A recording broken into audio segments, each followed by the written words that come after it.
peuvent se contenter de ces qualités secondaires que sont l'érudition et l'imagination, l'écrivain, lui, ne peut se satisfaire de l'invention et du savoir livresque. S'il doit à la littérature sa survie, alors la littérature doit à sa vie son contenu. Quand à 13 ans, Michel Morgan vous raccompagne dans une Cadillac blanche et vous appelle mon lapin dans Fortuna, on ne peut par la suite que faire de sa vie un film. Un film dont on aura tous les rôles, de l'acteur porno au ministre des ordres de la République, au bas-fond de je ne sais où. À 62 ans, il aura décidé de faire sa récréation sous les ordres d'un président aussi punk que Andy Warhol, Nicolas Sarkozy. Et il rejoue la politique telle qu'il l'avait rêvé enfant, un mano-mano tragique avec l'histoire. On sait que c'est un marginal, se cachant sous le masque du classicisme, un punk dont les bonnes manières sont autant de couvertures pour faire la révolution. Une forme de Sid Vicious sous le costume de Julien Green. Alors c'est un séducteur qui, comme tous les séducteurs, n'a pas simplement séduit des hommes, mais a séduit son époque. Au début, quand il était un jeune garçon turbulent et insolent, ce qui l'intéressait le plus dans la culture, c'était les 3 premières lettres. Au soir de sa vie, c'est le mot, en entier, avec une majuscule, dont il est un des plus grands fleurons en France. Monsieur le ministre Frédéric Mitterrand, bonjour. Mais merci beaucoup pour cet éloge très dépotron miné. Il me surprend un peu, mais qui me fait plaisir. Qu'est-ce que veut dire pas de dépotron miné? Parce qu'il est tôt, à cette heure-ci, je ne suis pas encore organisé. Tous mes neurones ne sont pas encore totalement branchés. Nous sommes plus des gens du soir, non? Non, je suis de plus rien maintenant. Alors, on va, avant de revenir sur quelques moments de votre vie, on va parler de votre dernier livre, ça s'appelle Brad. Et ce qui est assez amusant, c'est que je crois que dans La mauvaise vie suite, vous racontez un rêve, vous êtes au Festival de Cannes, une sorte de bal des papillons, où tous ces gens, très entourés, mais en fait très seuls, avec tous des gens qui cherchent la lumière, qui espèrent des choses de vous, qui veulent se placer, et vous êtes le soir seul dans votre chambre et vous rêvez que Brad Pitt vous rejoint. Est-ce que c'est là qu'est né ce livre? C'est un rêve assez amusant. Et effectivement,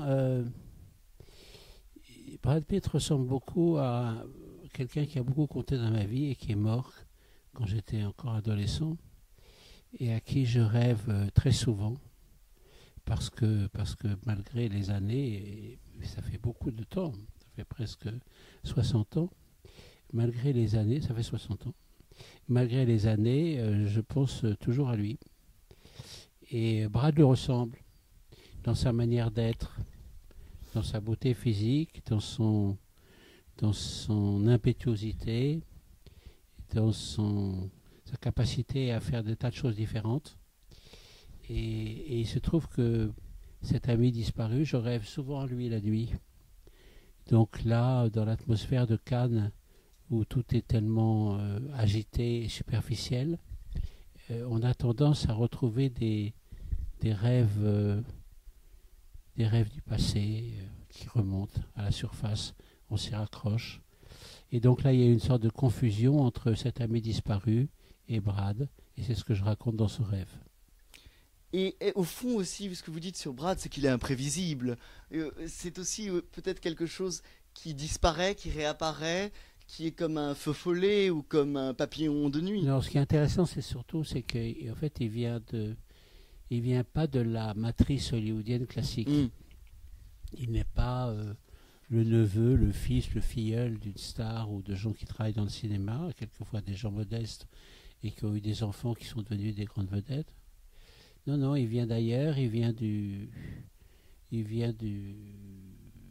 Minnesota et vraiment le trou du cul du monde en quelque sorte.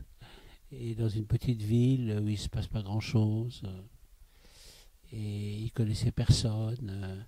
Et il s'est fait tout seul, alors qu'il n'avait aucun des codes a priori pour arriver. Sauf qu'il était à la fois très beau, très accrocheur, très gai, dans le sens joyeux, et très positif. Et qu'il avait aussi un talent d'acteur qu'il ne soupçonnait pas et que sa mère pourtant avait décelé lorsqu'il était enfant en disant mais ce gosse il va forcément séduire tout le monde sur son passage. Oui, oui, et ce qui est assez intéressant, c'est qu'il y a très peu de livres sur Brad Pitt, et notamment, il n'y a pas de livre après 30 ans. On ne sait pas ce qu'il a fait après. On parle de son enfance, de sa jeunesse, mais il déteste qu'on parle de lui. Il n'y a pas de biographe, et finalement, c'est presque une terre inexplorée. Il fait des procès, enfin, il fait des procès. Il résiste à toute tentative de biographie, et quand on essaye de s'en approcher, il est mécontent en général, et ça se traduit par des difficultés pour les éditeurs. Donc il n'y a pas de biographie. Et moi, je n'ai pas fait une biographie, mais j'ai fait un essai, en quelque sorte, et en sachant que peut-être ça ne lui plairait pas du tout. Mais en même temps, en évitant ce que je n'aime pas faire, de toute façon, c'est-à-dire les potards à couleur et des choses comme ça. Et il se trouve que finalement, bien qu'il ne parle pas français, il semble qu'il ait eu le livre et qu'on lui expliquait ce qu'il y avait dedans, qu'il l'ait lu avec des amis à lui, et il aurait dit, mais la personne qui me l'a rapporté est assez fiable, il m'aurait dit, well, he's a nice guy and the book is a lot of fun. Ah, et ce qui est assez amusant au fond, c'est que vous avez fait un livre. On dit souvent que la postmodernité ne fait que répéter finalement des archaïsmes. Mais finalement, Brad, dans le monde actuel, c'est les dieux de l'Olympe, c'est les figures de Zeus, de Poséidon d'autrefois. Et c'est aussi un livre sur un dieu, c'est un livre sur le charisme, c'est un livre sur un mythe. Et qu'est-ce que c'est qu'un mythe? Et alors, c'est quoi un mythe? Le cinéma traditionnel américain, le grand cinéma romanesque, celui des années, mettons, 50 à 80, a créé un certain nombre de mythes. Bon. Les stars féminines, Ava, Lana, Rita, après Natalie Wood, des gens comme ça. Et des mythes masculins, avec bien sûr le plus écrasant d'entre tous, pour le personnage de Brad, qui est James Dean. Le fracassé, en plus, en pleine jeunesse. Et comme Marilyn Monroe, d'ailleurs. Et donc, le cinéma crée des mythes, crée des images très très fortes qui, au fond, rappellent dans leur fonctionnement la mythologie antique. Donc, évidemment, dans la société que nous connaissons aujourd'hui, qui n'a rien à voir, bien entendu, avec la société antique, le besoin de mythes, le besoin de mythologie et le besoin d'incarnation de cette mythologie est resté très fort, et toujours aussi fort. Et donc Brad incarne un de ces personnages. Et il l'incarne d'autant plus qu'il y a ce prédécesseur, James Dean, dont on disait qu'il allait prendre la suite. Mais en fait, les choses se sont passées différemment. Mais il répond à la même attente. Alors maintenant, parce qu'on a lu aussi vos livres précédents, et on va revenir un peu sur certains moments de votre vie et sur certains axes que j'ai retrouvés dans vos livres. Première chose, on vous dit parfois triste. Et je ne dirais pas désespéré, je ne dirais pas dépressif, je ne dirais pas mélancolique, les trois étant trois choses différentes, mais on vous dit parfois triste. Et dans mes regrets sont des remords, vous racontez finalement cette propension que vous avez eue toujours à repousser les limites du danger, à considérer la réalité à travers les voiles du romanesque et de l'illusion. Et est-ce qu'il y a eu dans cette quête du romanesque, dans cette quête de tout vivre, dans cette frénésie, peut-être une forme d'addiction à une forme d'aller toujours plus loin, de vivre toujours plus de choses, qui peut-être à un moment, comme toutes les addictions, rend triste? Alors, il y a beaucoup de réponses dans votre question. D'abord, je ne suis pas frénétiquement triste. Je me défie aussi du neurasthénique successful. J'aime pas beaucoup. Non, c'est mon caractère est celui-là. Je vois dans tous les événements, dans tout ce qui m'arrive, dans tout ce qui se passe autour de moi, je vois évidemment toujours la dimension triste. ou la dimension fatale, en quelque sorte. Mais je vois aussi la dimension drôle. Et donc, j'ai plutôt tendance à rire de toutes les difficultés qu'il m'arrive de traverser. Je ne ris pas des difficultés que je côtoie. Ça, c'est autre chose. Mais je ris de l'attitude de certaines personnes face à ces difficultés. Et Dieu sait si, dans les temps que nous vivons actuellement, dans les polémiques que nous connaissons dans plein de domaines, la dernière, par exemple, c'est l'aide, les Français choqués que les Marocains refusent leur aide, alors que c'est absolument leur plein droit. Et de quel privilège devrions-nous jouir dans ce domaine où, en fait, ce qui est important, c'est de conjurer le malheur et non pas d'assurer je ne sais quelle gloriole.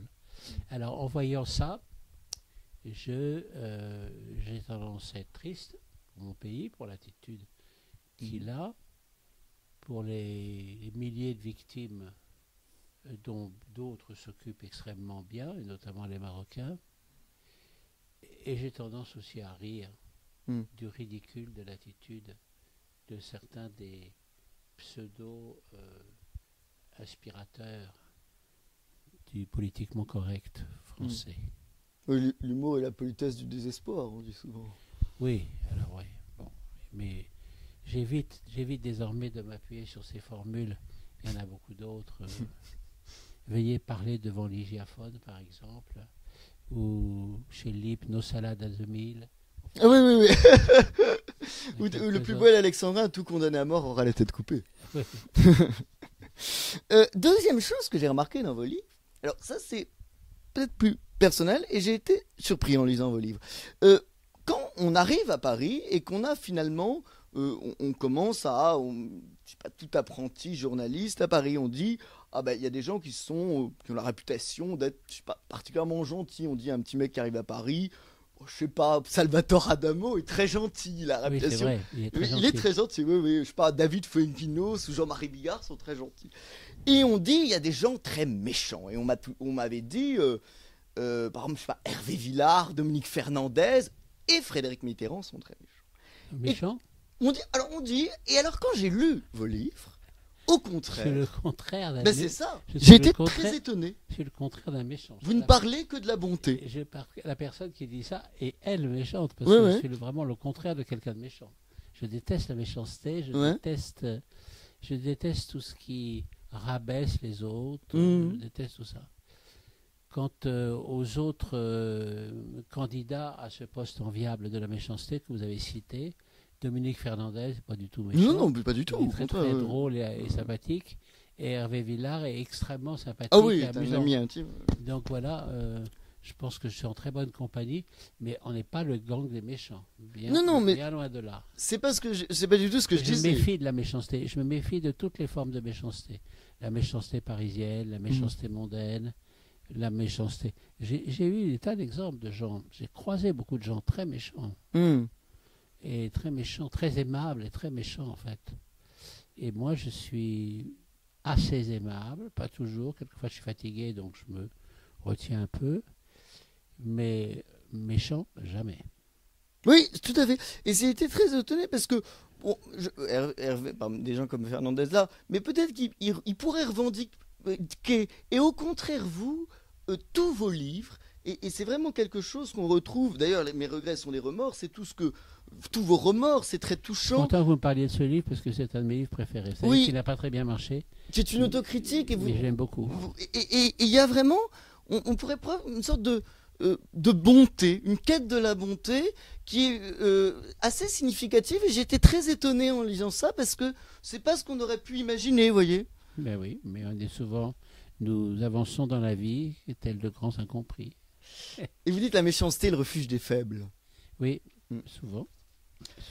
D'ailleurs, il y a un très joli passage dans Mes regrets sont des remords sur les regrets des amis que vous n'avez pas réussi à sauver du suicide. Alors, vous parlez de Dalida et sur Jansenberg, il y a un si beau passage où vous dites la dernière fois que vous l'avez vue, c'était dans un hall de cinéma et elle vous présente son mec qui était une brute. Et en vous présentant son mec, elle vous présente sa mort. De s'être mis avec une telle brute, c'était évidemment qu'elle allait mourir. Et c'était sa façon de vous dire qu'elle allait mourir. Je l'ai perçu comme ça sur le moment, mais pas d'une manière suffisamment lucide ou précise pour intervenir. Ce que j'aurais dû faire. Auprès de qui, je ne sais plus. Je ne sais pas comment. Mais en fait, je suis resté en me disant que tout ça allait mal tourner. Mais ça arrive très souvent dans la vie qu'on se retrouve dans des situations où on se dit, avec telle ou telle personne, ça va mal tourner. Mais soit qu'on n'ait pas le temps, soit qu'on ne soit pas dans de très bonnes circonstances, soit que soi-même on soit très fatigué, finalement, on n'empêche pas la chose de mal tourner. Alors qu'en vérité, la morale oui, voudrait que précisément on se donne du mal. Et là, dans le cas présent, que ce soit le cas de Dalida, que j'ai senti d'une solitude terrible lors d'un dîner des Césars, que ce soit dans cet instant avec Jean Seberg ou avec une gaieté forcée, elle me présentait un type épouvantable. Je n'ai pas franchi la distance qu'il aurait fallu franchir. Et autre chose que j'ai remarqué, vous avez dit à un moment, je crois que c'est les regrets aussi, que non, c'est peut-être dans la mauvaise vie. J'aime bien les films où on s'ennuie, on peut mieux observer la scène. Et je pourrais les films où on s'ennuie, on peut mieux observer la scène. Et je voulais vous demander, est-ce que vous êtes peut-être pas assez ennuyé dans votre vie? Et est-ce que finalement, vous auriez pas peut-être pu ou dû vous ennuyer plus? Non, je n'aime pas m'ennuyer. Donc, effectivement, et maintenant de plus en plus. C'est-à-dire que dès que je m'ennuie, je me dirige gentiment vers la sortie. Donc, non, je ne me suis pas ennuyé. Mais quand je dis s'ennuyer, c'est pas se retirer pour écrire. Non, c'est pas s'ennuyer. Ça. Oui, non, mais quand je dis avoir des moments de vide, plus de passage à vide, disons. D'abord, se retirer pour écrire, c'est un mythe. On ne se retire pas pour écrire. On se retire en soi-même, mais ça peut être au milieu du bruit, de l'agitation. L'auteur qui prend la pause devant un sublime paysage pour écrire, je n'y crois pas du tout. J'ai la chance de pouvoir quelquefois me livrer à quelques petits travaux d'écriture dans ma maison d'Hammamet où le paysage est sublime. Et la maison est modeste, mais le paysage est sublime. Et j'ai des amis qui viennent qui me disent « Ah, ça c'est formidable !» pour avoir l'inspiration. Mais non, pas du tout. Moi, pour écrire, je préfère presque être dans un placard avec des gens dehors qui font du bruit. Je me sens mieux. Je n'ai pas besoin de ça. Il y a suffisamment d'agitation dans mon esprit et dans mon cœur pour que j'ai besoin de me retirer dans le silence. Alors aussi, vous racontez, on va revenir sur quelques anecdotes de votre vie qui m'ont été, que j'ai trouvé amusantes. Tout d'abord, vous avez, je crois, 10 ans, c'est un film avec Annie Girardot, et vous jouez un tout petit rôle, je crois. Oh oui, on ne voit même pas. Oui, et vous pincez les fesses d'un figurant. Oui. Et le mec se retourne et il baffe tout le monde sauf vous, car vous avez une gueule d'ange et vous êtes un bourgeois. Oui, et ça, c'est quelque chose de très mal que j'ai fait. Mais il était emmerdant aussi. Il nous mettait en rang et il était désagréable. Donc je me suis vengé. Mais c'était assez sournois. C'était méchant, là, pour le coup. Mais enfin, c'était une manière pour un enfant de se défendre. Et j'ai gardé ce souvenir, effectivement, comme quelque chose de pas bien que j'ai fait. Mais j'avais pincé très fort, il faut dire. Alors dans les autres regrets, il y a Cette nuit à l'Olympique, c'est le cinéma que vous aviez. Alors c'était François Vimy, qui était le mari de Catherine Breillat. Et à l'époque, il y avait la Factory, il y avait Andy Warhol, il y avait Jay Johnson. Et il y avait l'idée que par Jay Johnson, qui était un peu un des anges démoniaques de la Factory, si vous tourniez un film pornographique avec lui et François Vimy, vous alliez être peut-être adoubé par Andy Warhol. Ah non, non, je pensais pas ça du tout. Non. Ah, pas du tout? Non, non, pas du tout. Et non, non, je pensais pas du tout. J'étais très proche de François Vimy, et très proche de Catherine Breillat, dont je trouve d'ailleurs le film absolument magnifique. Magnifique, un véritable ovni, quelque chose qui tranche sur le ronron du cinéma français. Je trouve incroyable qu'il n'ait pas eu de prix à Cannes. Et donc, très proche de François et de Catherine. Et effectivement, il y avait à Paris une sorte d'antenne de la Factory avec Fred Hughes qui venait souvent, Andy Warhol qui venait lui aussi assez souvent. Et moi, j'étais un objet périphérique de tout ça, mais quand même, je les voyais. Je les voyais comme j'étais un bon garçon avec un cinéma et bourgeois comme ils aimaient en côtoyer. Je n'avais pas de difficulté pour avoir accès à eux. Et dans ce climat, je m'étais dit que j'allais faire une sorte de film warholien. Et en fait, rien ne s'est passé, le film était nul. C'est un peu porno, non? Oui, c'était un peu risqué comme ça. Mais bon. Et ça a fait de la peine à Catherine. Et donc, ça aussi, j'aurais jamais dû faire ça.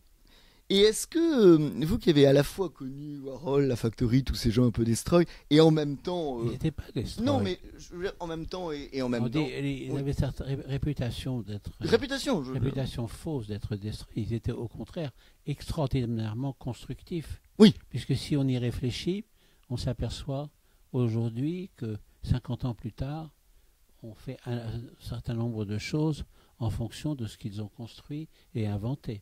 Donc ils n'étaient pas du tout destroy. Ils étaient destroy par rapport au mode de vie du politiquement correct de l'époque. Mais ça, c'est ce à quoi il faut aspirer à toutes les époques. Oui, c'est un peu ce que je voulais vous demander. Est-ce qu'après, 40 ans après, vous êtes sous les ordres de la République avec Nicolas Sarkozy et François Fillon, est-ce que finalement, j'ai l'impression en lisant vos livres, que finalement Warhol, tous ces gens, étaient beaucoup plus organisés, beaucoup plus peut-être moins punk que les hommes politiques que vous avez côtoyés par la suite? Alors ça, je n'irai pas jusque-là. Non. Je n'irai pas jusque-là. J'ai du mal à imaginer François Fillon en punk. Non. Tous les gens suivent. Les gens qui sont construits, qui ont un univers très fort et qui sont pénétrés de la fragilité des choses et du temps qui passe, obéissent à une logique qui leur est propre. Donc Warhol et toute la Factory, ils construisaient quelque chose. Les politiques, ils construisent autre chose. Certains construisent bien, d'autres mal. Mais enfin, ça, c'est autre chose. Et donc, mais il n'y a pas de... On ne peut pas vraiment faire de comparaison. On peut dire simplement des parallèles, peut-être. Et les parallèles, paraît-il, se rejoignent à l'infini. C'est ce qu'on dit, mais ça, tout ça sont des formules. Non, c'est deux mondes différents. Voilà. Et ce qui était intéressant, c'était de passer d'un monde à l'autre. Mais justement, précisément, parce que c'était deux mondes différents. Oui, c'est ça, tout à fait. Et alors, en lisant vos différents livres d'un peu de mémoire, j'ai trouvé quelques rencontres étonnantes. On va pas parler de celles les plus banales et celles dont vous parlez tout le temps. On parle souvent. Vous dites, je crois que c'est dans Mes regrets, ou peut-être dans La mauvaise vie, je sais pas. Vous dites, j'ai connu Leni Riefenstahl. Oui. C'était quand? C'était où? C'était il y a longtemps. C'était quand j'avais mes cinémas, parce que je voulais... C'était une période où on était encore... il y avait un immense silence sur Leni Riefenstahl. Et on n'avait pas pris encore tout à fait la mesure de l'horreur qu'elle avait servi. Ou plutôt, on avait pris la mesure de l'horreur qu'elle avait servi, mais pas de l'horreur de son propre comportement. Et donc, il y avait une curiosité positive à l'égard de Leni Riefenstahl. Mm. Il y avait eu d'ailleurs un grand article dans le cahier du cinéma sur elle. Et donc, je suis allé la voir, parce que je voulais présenter le triomphe de la volonté dans une de mes salles. Et elle m'a reçu très gentiment dans son petit appartement à Munich. Et those are old films, you know, no interest. Those are old films, no interest. Et donc, je n'ai pas du tout réussi à repartir avec les bobines du triomphe de la volonté. Après, je l'ai recroisé et il y a eu notamment cette émission sur Arte où j'animais un débat et où là, je me suis rendu compte de ce que j'avais déjà perçu. C'est que c'était quand même une vraie nazie. Ouais. C'est-à-dire qu'elle avait gardé jusqu'à la fin un mode de raisonnement qui niait absolument la présence de l'autre. Voilà. Et donc, et jusqu'à la fin, avec une énergie et une... Nymphomane, non, un peu. Ah non, ça, c'est autre chose. Ça. Une énergie formidable. Non, nymphomane, elle était nymphomane comme tout le monde. Elle avait notamment les frères Gall, que j'aimais beaucoup, avaient été ses gardiens à Munich en 1945. Et ils avaient été ses amants en même temps. Ensuite, on en a eu quelques autres. Mais non, c'était pas ça son truc. Son truc, c'était la volonté de puissance. Et c'était un truc totalement nazi, ça. Oui. Autre rencontre qui vous racontez dans Mes regrets sont des remords qui est très amusante, c'est Kadhafi. Vous l'interviewez, il vérifie sur son écran de contrôle en permanence si vous filmez le bon profil, il rajoute ses boucles avec des petits gestes de champouineuse et à la fin, il vous demande de passer la nuit avec lui. Non, il ne demande pas de passer la nuit, il me demande de rester. Et il m'explique qu'il a une chambre pour moi dans une de ses demeures. Et je savais vaguement qu'il était en vérité assez... il y avait des femmes, mais il y avait aussi des garçons. Et à cette époque-là, j'étais encore assez mignon. Et je me suis dit, mais il est fou, il ne croit quand même pas que je... Et en même temps, j'étais assez tenté. Je me disais, ce serait amusant quand même de dire que j'ai été la maîtresse de Kadhafi. Mais j'ai trouvé le régime tellement abominable et lui tellement fou qu'en vérité, c'est le seul pays où il m'a été donné d'être invité où je suis parti avant la fin. C'est-à-dire, j'ai fait l'interview et je suis parti. Et je ne suis pas retourné. Tellement je trouvais le pays épouvantable. C'était en fait un pays qui était en quelque sorte gouverné par la Stasi. Et c'était la Stasi sous le soleil. Et c'était affreux. Et les gens autour de lui, alors c'était amusant parce que c'était en partie, ça relevait de Tintin, c'était des personnages ridicules et quelques-uns pas ridicules mais tellement humiliés qu'ils en étaient devenus des pleutres absolus pour survivre. Et notamment notre traducteur qui était le recteur de l'université de Tripoli, qui était un homme extrêmement bien et qui était vraiment le pauvre. Il tremblait de peur, en fait. Ouf, tout ça était affreux. Alors, je voudrais maintenant revenir... Et alors, cette interview, c'est bizarre. Cette interview a été achetée par les Américains et, paraît-il, a servi, parmi beaucoup d'autres documents, pour les gens de la CIA. Ah ouais, Et alors, je vais revenir maintenant sur votre livre La Récréation. Alors ça m'a beaucoup amusé. D'ailleurs, vous avez le génie des titres, je trouve, et on dit toujours qu'un bon titre, il faut qu'il y ait 2 R. Ah bon. Et alors, Mes regrets sont des remords, La Récréation. Ça, je ne savais pas, mais je note. C'est très utile. Alors, dans La Récréation, ça m'a beaucoup amusé. Tout d'abord, c'est assez amusant, je trouve, que vous écrivez un livre qui s'appelle La Récréation, alors que bon, vous avez fait de la télévision, vous avez fait plein de choses plutôt normalement distrayantes et amusantes. Et j'ai l'impression que finalement, peut-être le monde politique avait quelque chose de moins sérieux, de plus baroque, de beaucoup plus romanesque. Et finalement, c'était... Le terme, c'est romanesque. Voilà. Le reste, je ne suis pas d'accord. Mais romanesque, oui. Et forcément, c'était pour moi, c'était comme un jeu de rôle. Et en plus, ça a duré assez longtemps. Alors qu'a priori, on ne donnait pas très cher de ma peau. Et je dois dire que j'y ai pris beaucoup de plaisir. C'était très intéressant. Et c'était donc une récréation. Et c'était aussi une recréation. C'est-à-dire, c'était une manière aussi pas de me réinventer, mais de me reconstruire un peu. Et donc, j'aimais beaucoup ce... Et là, je voulais faire un livre qui s'appellerait La rentrée des classes. Et qui précisément, rentrée des classes, ça va, il y a 2 R. Mais malheureusement, finalement, je me rends compte que tout ce que j'ai pu traverser après la période de la récréation était quand même moins intéressant à raconter. Sauf à raconter des choses très personnelles et donc qui n'auraient plus aucun rapport avec l'idée de la politique. Et alors, la récréation, c'est aussi un livre sur, pas une contradiction, pas un paradoxe, peut-être un tiraillement. Votre oncle est François Mitterrand, c'est l'homme que vous aimez peut-être le plus, que vous admirez le plus dans votre famille, c'est la statue du commandeur, et en même temps... Non, c'est pas l'homme que j'admire le plus. L'homme que j'admire le plus, c'est sans doute mon frère Olivier, mes frères plutôt. Mais c'est quelqu'un dont la présence et le charisme ont énormément pesé sur mon existence et pèsent encore.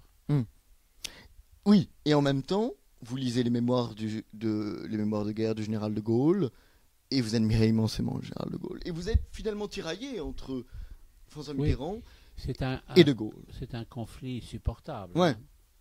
Je suis d'ailleurs, comme certainement beaucoup de Français. Si vous parlez par exemple à Hubert Védrine, c'est un gaullisto-mitterrandien, un mitterrando-gaulliste. Et il y en a beaucoup. Et je suis toujours frappé de voir que la part de mansuétude qui manque à certains politiques. Comme Mitterrand n'a pas été capable de se réconcilier en quelque sorte avec De Gaulle lorsqu'il a hérité de ces institutions et qu'il s'en est fort bien sorti, il n'a pas été capable de dire tout ce qu'il devait aussi au général de Gaulle. De la même manière, je suis frappé de voir encore certains hommes politiques actuels qui refusent de reconnaître à François Mitterrand les qualités qu'il avait. Mais généralement, pour le bon sens populaire, disons, De Gaulle et Mitterrand, c'est kiff-kiff. C'est-à-dire, il y a De Gaulle d'abord et Mitterrand ensuite. Et voilà. Et donc, ce que je vivais comme enfant, je vivais comme ça aussi. En plus, je vivais dans un milieu bourgeois où l'inclinaison naturelle aurait été d'être gaulliste. Même si la bourgeoisie n'aimait pas beaucoup De Gaulle. Ça, c'est encore un autre sujet. Alors, je sais que vous allez me contredire, mais je pose quand même la question. Enfin, une petite contradiction. Mais, on est là pour ça.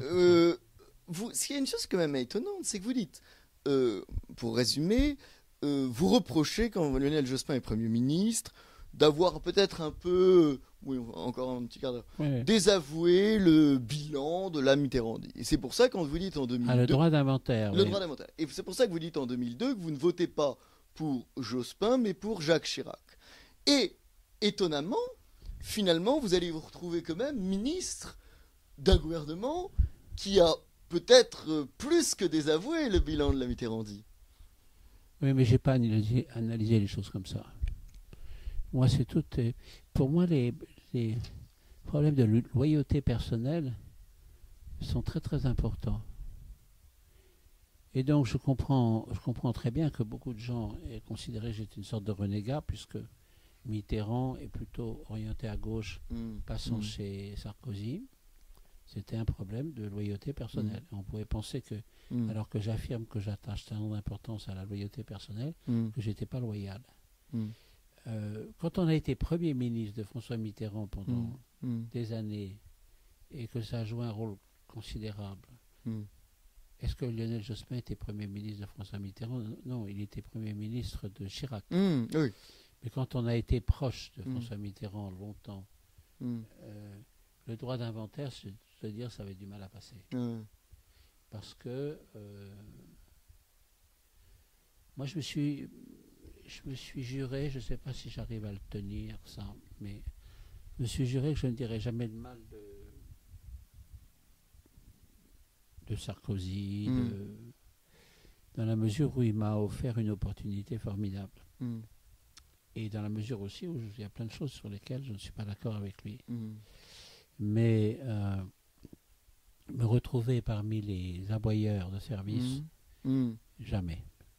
Et là, je trouve que Lionel Jospin, qui est un homme de très grande valeur, mais qui est malgré tout resté assez sectaire, a eu tort. Comme quand il a veillé à ce qu'on n'inclut pas les racines judéo-chrétiennes de la France dans la perception que l'on a de l'histoire française. C'est faux. C'est le sectarisme là qui l'emporte. Il suffit de se promener en France pour voir les églises et les cathédrales partout, même si les églises sont vides maintenant. Mais ça, c'est autre chose. Et donc, je redoute le sectarisme. Et je le redoute beaucoup chez des gens pour qui j'ai par ailleurs beaucoup de respect, en l'occurrence Lionel Jospin, et beaucoup d'estime pour ce qu'ils sont. C'est-à-dire, on regrette plus les erreurs des gens qu'on respecte et qu'on admire que celles des gens qu'on ne respecte pas, et on s'en fiche en fait, et ça fait rire. Et il y a une chose très amusante dans la récréation, alors là aussi, c'est, vous avez tendance à dire que les mecs sont beaux. Alors, plein de fois, vous voyez, je sais pas, plein de gens, et vous dites, ah, il est beau, ah, il est séduisant, ah, il y a quelque chose, c'est... Oh, pas tant que ça. Non, mais un petit peu. Et alors, ce que je me demandais, c'est, et j'ai du désir pour lui, Ah non, non, attendez, j'ai jamais dit que j'avais du désir pour des hommes politiques. Non, non, non, mais il y a quelque chose d'un peu comme ça. Et je m'étais demandé... Non, mais la séduction féminine ou la séduction masculine font partie, évidemment, de l'appareillage des instruments des politiques. Alors, la séduction féminine, je crois aussi que je parle des femmes, de la beauté des femmes, mais c'est vrai qu'on n'a pas l'habitude de dire que tel homme politique est beau. Bah si, il y en a qui sont beaux, pourquoi ne pas le dire? Ils le savent de toute façon, et ils s'en servent. Moi, j'aurais plutôt dit l'inverse, c'est-à-dire que si on avait fait le même livre, où tous les hommes avaient été remplacés par des femmes, aujourd'hui toutes les féministes auraient dit c'est sexiste, regardez un homme politique qui dit que telle femme est belle, regardez c'est un porc, etc. Alors que finalement, heureusement, j'ai envie de dire, j'ai l'impression que on peut encore dire qu'un homme est beau, on peut encore dire qu'on drague un homme, on peut encore dire des choses... J'ai dragué personne non, mais au Conseil des ministres. Je n'ai dragué personne au Conseil des ministres. Oui, mais est-ce que vous auriez pas remarqué que si ça avait été un livre uniquement là, vous auriez pas eu tout le monde à dos? C'est quoi? Si on avait remplacé tous les hommes dans votre livre par des femmes, est-ce que tout le monde vous aurait dit il est sexiste, etc. Je m'en fiche, mais complètement. On doute bien. Ce sont des questions qui me sont étrangères. Et alors, et ce qui m'a amusé, c'est aussi un livre sur le fantasme, parce que un ministre n'a pas de vie amoureuse. Sur le Le fantasme. Un fantasme. Oui. Parce qu'un ministre n'a pas de vie amoureuse. Un ministre n'a pas de vie privée. Et alors il fantasme. Et c'est aussi... Oui, il y a un ou deux petits fantasmes il y a de ça dans le livre. Comment? Je trouve qu'il y a un peu de ça dans le livre. Oui, il y en a quelques-uns. Et d'ailleurs, il y en a un que j'aurais dû supprimer. Mais, non, c'est pas la peine. Mais on va pas en parler puisque j'aurais dû le supprimer. Ouais. Mais en dehors de ça, bah oui, on est comme on est. On est nié que... Il n'y a rien de plus ennuyeux que les livres politiques où il n'est question que de programme. Comme si les gens qui font de la politique étaient simplement des ordinateurs. Mais ce n'est pas le cas. Pas du tout. Et l'importance de la séduction, l'importance des jeux de rôle, l'importance de l'amusement, l'importance ne sont pas à nier. Voilà. Bon, en dehors de ça, j'étais plutôt frappé par en général, contrairement à ce que l'on dit, ce que l'on entend, j'étais plutôt frappé par la qualité de beaucoup d'hommes politiques, leur dévouement et la qualité aussi d'un certain nombre de membres de la haute administration. Mais par exemple, moi, ministre, j'aurais vidé immédiatement le secrétaire du ministère de la Culture. Fierté. Tout d'abord, vous avez réussi à ce que le budget de la culture ne baisse pas. Vous avez réussi à maintenir le budget, même. Mais ça, c'était parce que j'étais soutenu par Sarkozy et j'ai été surtout soutenu par Fillon. Oui, qui vous avait quand même dit, de façon drôle, je vous aurais pas nommé. Ah bah si ça n'avait tenu qu'à moi, vous n'auriez jamais été ministre. Il m'avait dit ça au début. Mais après, vous savez, c'est ce qui se passe souvent avec les gens qu'on aime, qu'on ne veut pas avoir. Tout d'un coup, les choses se renversent et j'étais devenu en fait le petit chéri du gouvernement. À tel point qu'il y a eu 2 remaniements, il ne m'appelait même pas pour me dire de ne pas m'inquiéter. Et non, Fillon était un très bon Premier ministre, très attentif à la situation de chacun de ses ministres. Et je crois que les gens savaient qu'il m'appréciait, et donc voilà. Peut-être qu'on va conclure sur Nicolas Sarkozy, sur votre souvenir de Nicolas Sarkozy. Mais le budget, c'est Sarkozy. Oui, et il y a le numérique que vous avez fait aussi, la réforme, parce que sinon Google allait prendre toutes les bibliothèques, etc. Ça, c'était essentiel. Il y a beaucoup de choses que j'ai faites. Ouais. C'est très étrange, parce que quand j'ai écrit La Récréation, j'ai hésité à résumer sur une page à peu près toutes les choses que j'avais faites. Et finalement, je ne l'ai pas fait. Et j'ai eu tort. Et j'ai eu tort parce que depuis, c'est agaçant un peu, depuis je vois tous ceux qui m'ont succédé, qui, quand ils ont changé les cendriers à l'Olympia, disent c'est moi. Et je veux dire, et qui, pour toutes les choses un peu importantes qui se sont faites et qui avaient été initiées sous mon influx, on revendique la paternité. C'est un peu agaçant à la longue. Et finalement, j'en ai pris mon parti, mais c'est comme ça. Tout ça pour dire que le budget, c'est Sarkozy qui l'a protégé envers et contre tout.